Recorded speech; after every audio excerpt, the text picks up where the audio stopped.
اعوذ باللہ من الشیطان الرجیم بسم اللہ الرحیم فلم پس نہیں یقتلوہم نہیں قتل کیا ہے ہم انہیں ولیکن اللہ اور لیکن اللہ تعالیٰ نے قتل کیا ہے ہم انہیں تم نے نہیں قتل کیا انہیں بلکہ اللہ نے قتل کیا ہے انہیں وما رمیتو اور اے محبوب صلی اللہ علیہ وسلم اور ما نہیں رمیتا پھینکی یہ خاک اور نہیں پھینکی آپ نے وہ خاک وہ مشت خاک اس جب کہ رمیتا پھینکی ہے ولیکن اللہ لیکن اللہ تعالیٰ نے اللہ تعالیٰ نے پھینکی ہے۔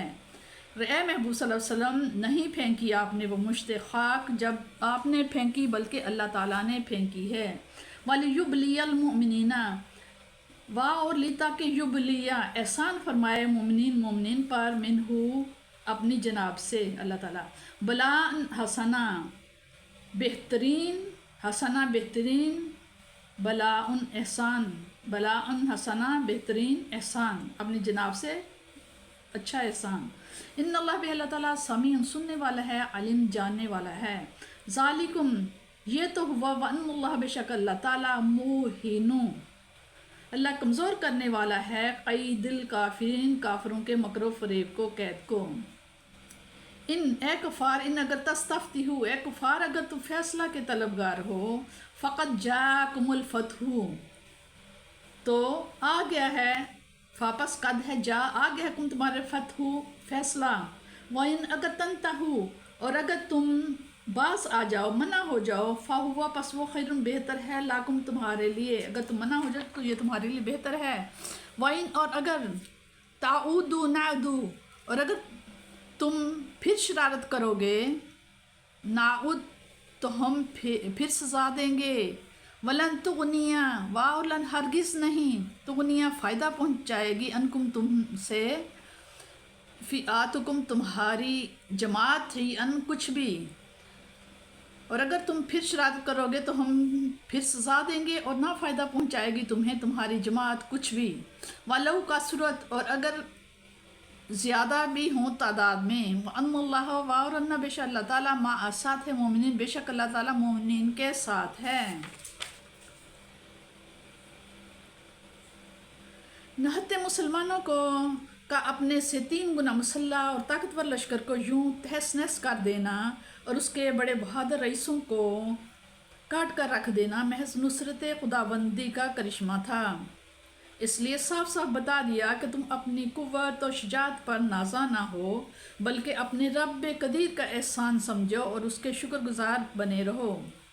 ان کلمات میں حضور پر نور صلی اللہ تعالیٰ علیہ وسلم کے ایک خاص معجزہ کی طرف اشارہ ہے جس کا مشاہدہ دوست و دشمن نے بدر کے میدان میں کیا۔ حضور صلی اللہ علیہ وسلم نے کنکریوں کی ایک مٹھی بھری اور کفار کے لشکر کی طرف پھینک دی۔ وہ لشکر جو ایک وسیع رقبہ میں پھیلا ہوا تھا، کوئی کھڑا تھا تو کوئی بیٹھا ہوا تھا، کسی کا منہ ادھر تھا اور کسی کی پشت ادھر تھی، لیکن ایک کافر بھی تو ایسا نہ رہا تھا جس کی آنکھوں کو ریت کے ذرات نے بھر نہ دیا ہو۔ سب کی آنکھیں دیکھنے سے معذور ہو گئیں اور وہ کچھ ایسے دہشت زدہ اور حواس باختہ ہوئے کہ اپنے مقتولوں کے لاشیں بھی پیچھے چھوڑ کر سر پر پاؤں رکھ کر بھاگے۔ اللہ تعالیٰ فرماتے ہیں کہ اے محبوب صلی اللہ علیہ وسلم جب تم کنکریاں پھینک رہے تھے تو پھینکنے والا ہاتھ گو تمہارا تھا لیکن قوت و قدرت ہماری تھی جو اس میں کار فرما تھی۔ کتنا ہی پیارا انداز بیان ہے۔ اگر اللہ تعالیٰ چاہتا تو مسلمانوں کے لڑے بغیر ہی کفار کو نیست و نابود کر دیتا۔ ہزاروں فرشتوں کے اتارنے کے تکلف کی کیا ضرورت تھی؟ ایک ہی فرشتہ سب کا خاتمہ کرنے کے لیے کافی تھا، لیکن مسلمانوں کے ذریعے اپنے دین کی حفاظت اس لیے کرائی گئی تاکہ انہیں دین کے پاسبان ہونے کا شرف حاصل ہو جائے، شہادت اور جہاد کی فضیلت سے انہیں سرفراز کیا جائے۔ کیا شان بندہ پروری ہے، کیا رحمت ذرہ نواز ہے۔ اب روئے سخن کفار کی طرف ہے۔ کفار جب مکہ سے روانہ ہوئے تھے تو غلاف کعبہ کو پکڑ کر انہوں نے دعا مانگی تھی، اے اللہ ہم دونوں فریقوں میں سے جو زیادہ مہمان نواز ہے، جو زیادہ صلہ رحم ہے، جو قیدیوں کو زیادہ آزاد کرنے والا ہے اس کی مدد فرما۔ اگر محمد صلی اللہ علیہ وسلم حق پر ہے تو اسے فتح دے، اور اگر ہم حق پر ہیں تو ہمیں غلبہ بخش۔ کفار سے کہا جا رہا ہے کہ وہ دعا جو تم نے مانگی تھی وہ قبول ہوئی۔ جو حق پر تھا وہ غالب ہوا، اور جو باطل سے چمٹے ہوئے تھے وہ مغلوب۔ عباس آ جاؤ، تمہارے معیار کے مطابق حق واضح ہو گیا، اب تو کسی قسم کی غلط فہمی نہیں رہی۔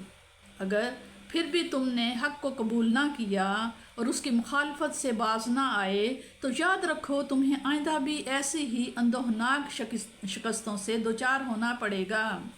فتح کا معنی فیصلہ بھی کیا گیا ہے۔ اے کفار، جب تم تائید خداوندی سے محروم ہو اور مسلمان اس نعمت سے مشرف ہیں تو پھر خود ہی سوچو، کیا تمہاری کامیابی کا کوئی امکان ہے؟